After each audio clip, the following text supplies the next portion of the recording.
ইপিনে এইবাৰ অখিল বনাম সদৌ অসম ছাত্ৰ সন্থাৰ যুঁজ সদৌ অসম ছাত্ৰ সন্থাক বিজেপিৰ এজেণ্ট আখ্যা অখিল গগৈয়ে ক'লে আছুৰ সভাপতিও যাব বিজেপিলৈ উৎপল শৰ্মাই বিজেপিত যোগদান কৰিব সমুজ্জ্বল ভট্টাচাৰ্য সন্দৰ্ভতো বিস্ফোৰক মন্তব্য অখিলৰ মন্তব্যক এতিয়া উভতি ধৰিছে আছু নেতৃত্বই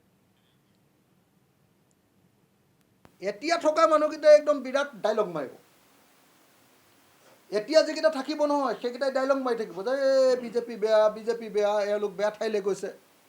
আকৌ এওঁলোকে যেতিয়া ৰিটায়াৰ কৰিব উৎপল শৰ্মাই যেতিয়া ৰিটায়াৰ কৰিব আমাৰ সমুজ্জ্বলদাৰটো ৰিটায়াৰমেণ্ট নাই আৰু সমুজ্জ্বলদাৰটোতো ৰিটায়াৰমেণ্ট নাই বাকী এওঁলোকে যেতিয়া ৰিটায়াৰমেণ্ট কৰিব উৎপলৰ ৰিটায়াৰমেণ্ট নল'বগৈ পাৰিব যেনে লাগি আছে মোৰ কথা বাৰ্তাখিনি শুনি এওঁলোকে যেতিয়া ৰিটায়াৰমেণ্ট কৰিব এওঁলোকেও বিজেপিতে যাব কনফাৰ্ম বেলেগলৈ নাযায় আপোনালোকে চাই থাকিব কনফাৰ্ম যদি কংগ্ৰেছৰ চৰকাৰ আহে মাজে মাজে কংগ্ৰেছলৈ এটা দুটা যাব পাৰে কিন্তু এওঁলোকে জাতীয়তাবাদৰ নামত ইমান দিন নিজকে ঠিক কৰি ল'ব নোৱাৰিলে যে আমি জাতীয়তাবাদ মানে কি আৰু আমি কোনটো জাতীয়তাবাদত থাকিম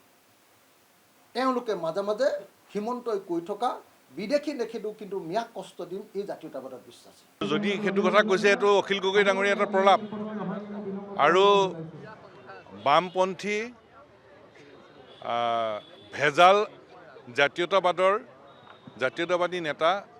অখিল গগৈ ডাঙৰীয়া এইটো প্ৰলাপ বা কৌতুকৰ কোনো উত্তৰ প্ৰত্যুত্তৰ নাথাকে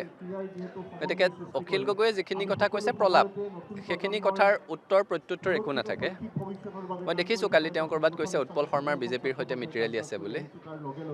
অখিল গগৈয়ে এতিয়া বেলেগক ক'ব বিজেপিৰ সৈতে মিতিৰালি আছে বুলি ভাবকচোন সেই কথাটো সেইটো কথা আৰু কিবা উত্তৰ দি লাভ আছে নেকি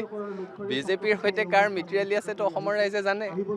এতিয়া নিৰ্বাচন চমু চাপি অহাৰ লগে লগে তেওঁ কোনবোৰ বিশেষ সমষ্টিত বেছি জোৰ দিব আৰম্ভ কৰিছে সেই সমষ্টিবোৰত জোৰ দি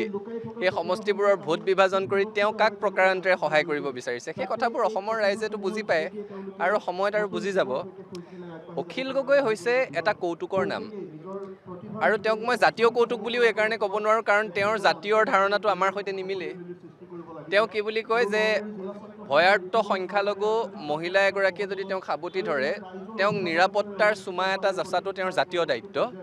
গতিকে যিগৰাকী ব্যক্তিয়ে চুমা যচাটোক জাতীয় দায়িত্ব বুলি কয় তেওঁৰ পৰা যদি আছুৱে জাতীয়তাবাদ শিকিবলৈ হয় আমাৰ জাতীয়তাই বাদ পৰিব গতিকে তেওঁৰ কথাৰ আৰু ইয়াতকৈ বেছি প্ৰত্যুত্তৰ দিবলগীয়া আছে বুলি মই নাভাবোঁ কৌতুক বা প্ৰলাপৰ কোনো প্ৰত্যুত্তৰ নাথাকে